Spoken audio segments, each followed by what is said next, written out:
László Almásy.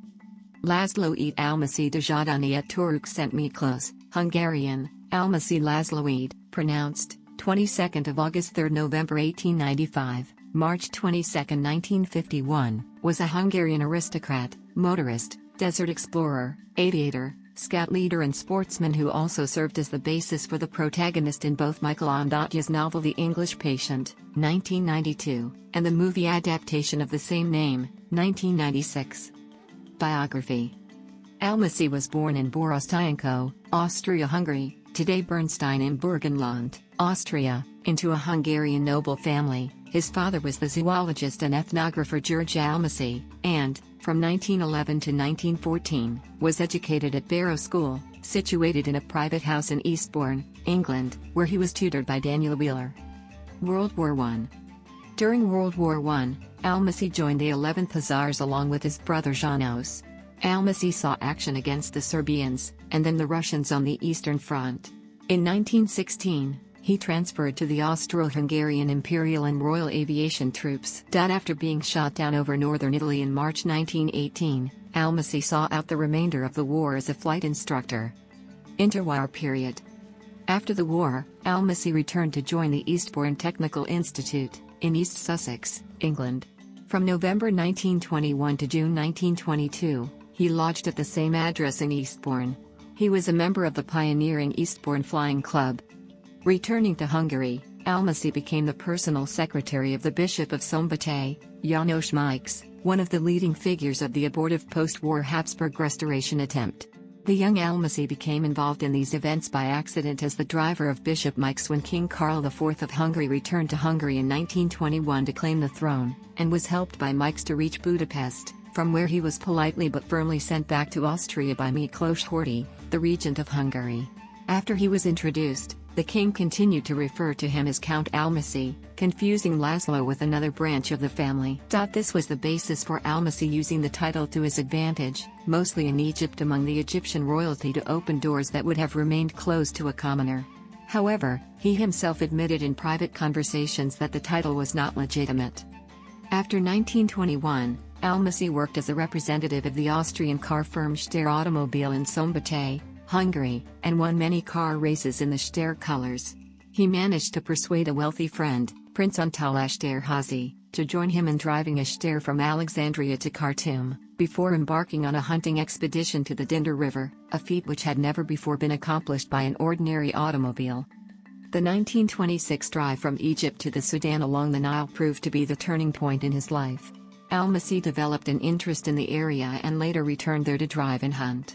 He also demonstrated Steyr vehicles in desert conditions in 1929 with 2 Steyr lorries and led his first expedition to the desert. In 1931 Almásy made arrangements with the Cairo, Cape Town expedition, led by Captain G. Mullins, to make a detour and accompany him to Uweinat in northern Sudan on what was planned to be the first exploration of the Libyan desert by aeroplane. He was accompanied by Count Nandor Zichy. They took off from Matyasfold Airport, Budapest on 21 August in a de Havilland gypsy moth that had been purchased by Zichy in England a few weeks earlier. 4 days later they crashed in a storm near Aleppo. Both survived with scratches only, but the aircraft was a total wreck. The Syrian papers reported them dead, and the Mullins expedition left Cairo without them. Exploring the Libyan desert. In 1932, Almásy embarked on an expedition to find the legendary Zarzura, the oasis of the birds, with 3 Britons, Sir Robert Clayton, squadron leader H.W.G.J. Penderell and Patrick Clayton.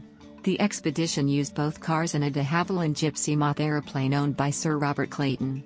While Almásy went with 2 cars to Kufra Oasis, Sir Robert and Penderell discovered a valley with green vegetation inside the Gulf Kabir Plateau, which they presumed to be one of the 3 hidden valleys of Zarzura. Their attempts to reach the mouth of the valley by car failed. Later in 1932, Almásy's sponsor and travel companion Sir Robert Clayton East Clayton died of acute anterior poliomyelitis contracted within 2 months of completing the spring 1932 expedition to the Gulf Kabir. Robert East Clayton died, not from a crash landing as described in The English Patient but from an infection possibly picked up during the desert expedition. However, East Clayton's wife Dorothy, also a pilot, did die in a mysterious plane crash, in 1939. Despite the setbacks, Almásy succeeded in organizing another Zarzura expedition for the spring of 1933, this time with the desert explorer Prince Kamal al-Din Hussein as his sponsor. He was accompanied by squadron leader H.W.G.J. Penderel, the Austrian writer Richard Berman, pen name Arnold Hallriegel, and the German cinematographer and photographer Hans Kasparius.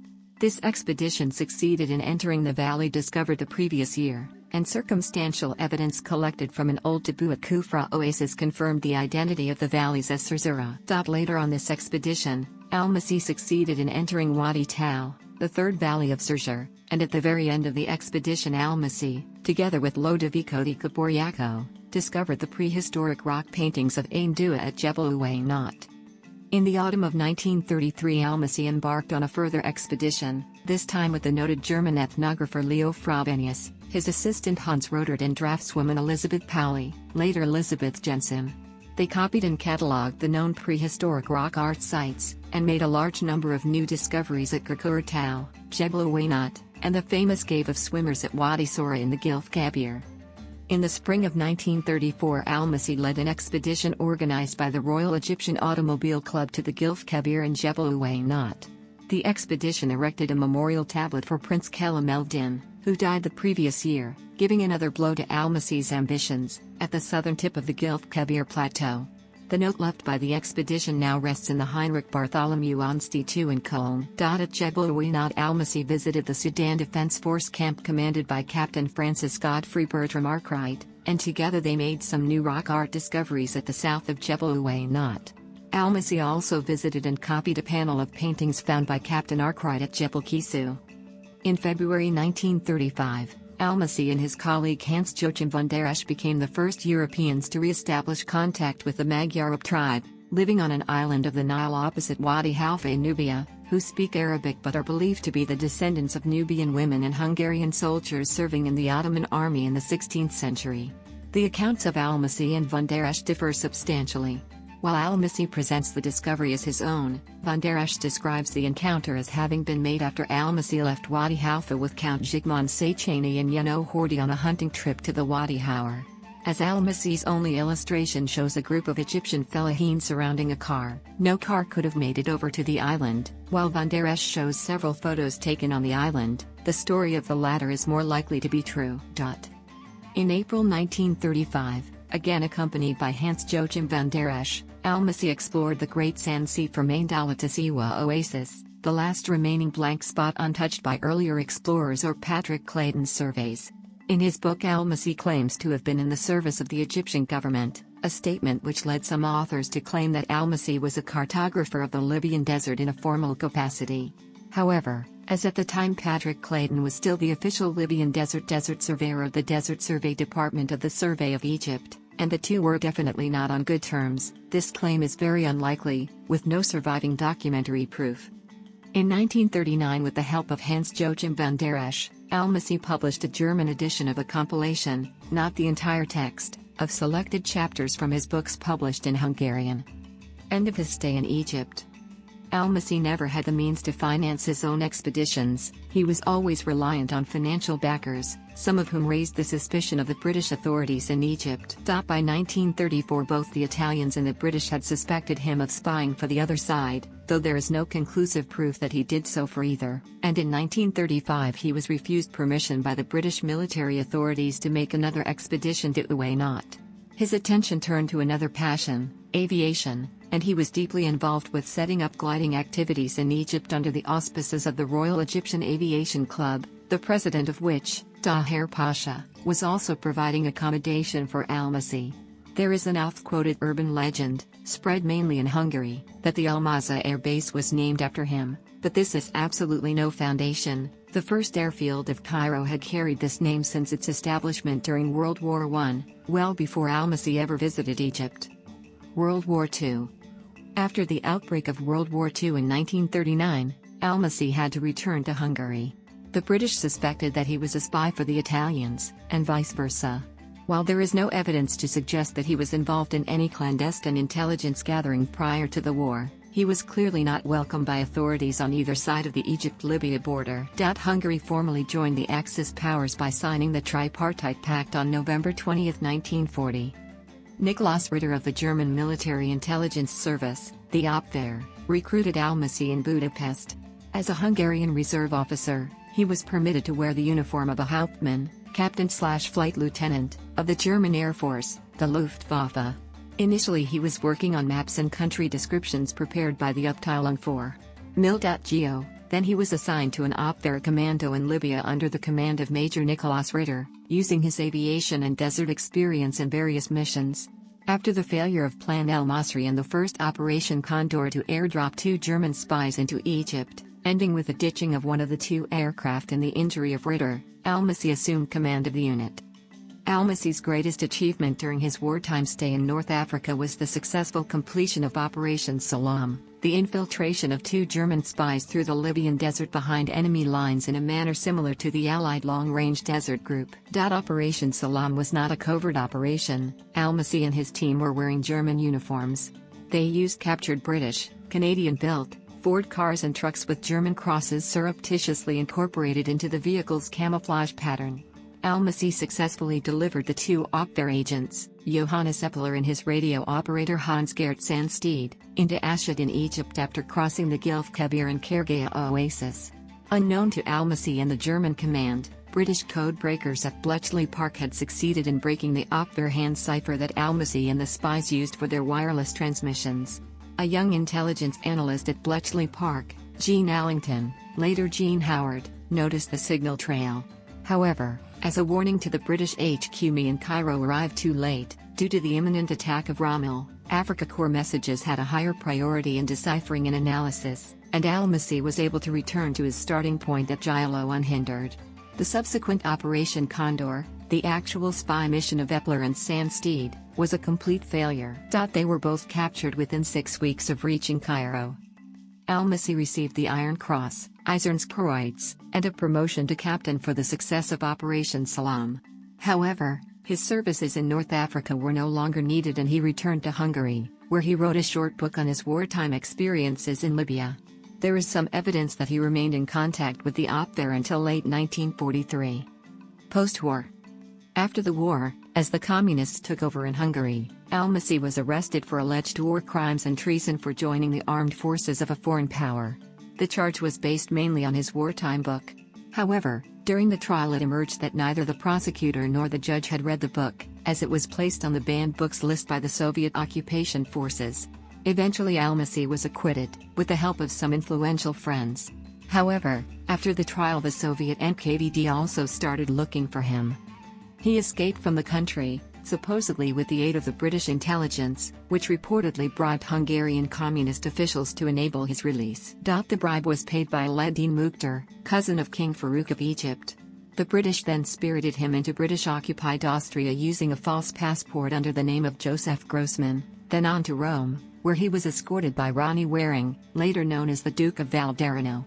When Almásy was pursued by a hit squad from the Soviet Committee for State Security, Komitet Gosdarstvenoi Bezopasnosti or KGB, Valderano put him on an airplane to Cairo.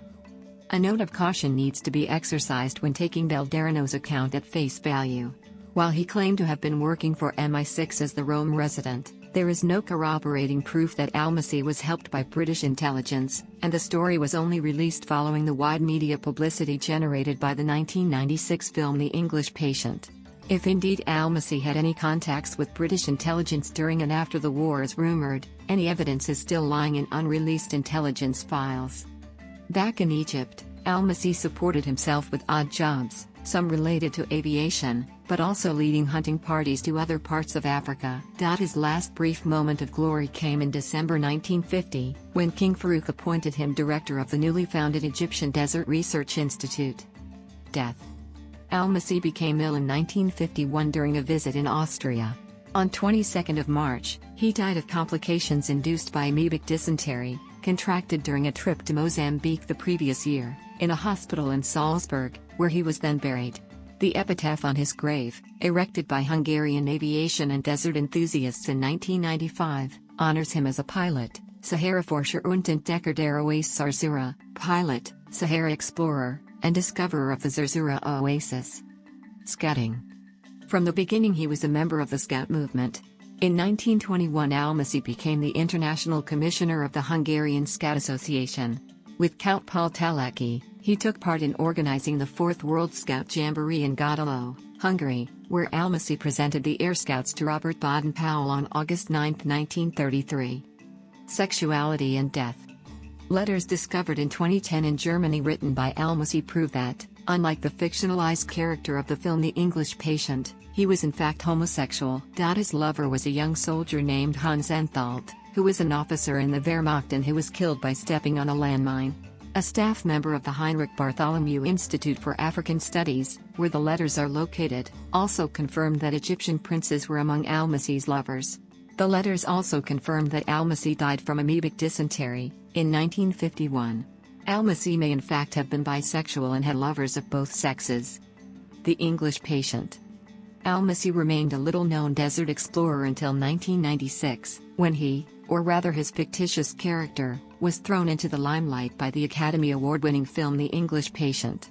The screenplay was based on the 1992 novel by Michael Ondaatje. While the storyline is pure fiction, some of the characters and the events surrounding the search for Zarzura and the Cave of Swimmers have been adapted from geographical journal articles describing the expeditions of the real Almásy into the Libyan desert. The publicity attracted by the film helped uncover many hitherto unknown details about Almásy's life, but also resulted in a huge volume of inaccurate or outright untrue claims, mostly related to his World War II activities, which continue to circulate in print and on the web. Much of these inaccuracies and false stories has been examined and refuted in the recent, 2013, book on Operation Salaam by Kuno Gross, Michael Rolk, and Andras Spore. In the movie, a native guide describes to Almásy the physical location of the cave, a mountain the shape of a woman's back. Almásy then renders a drawing and some text that he then includes in the book that he keeps for himself. Text that he then includes in the book that he keeps for himself. Text that he then includes in the book that he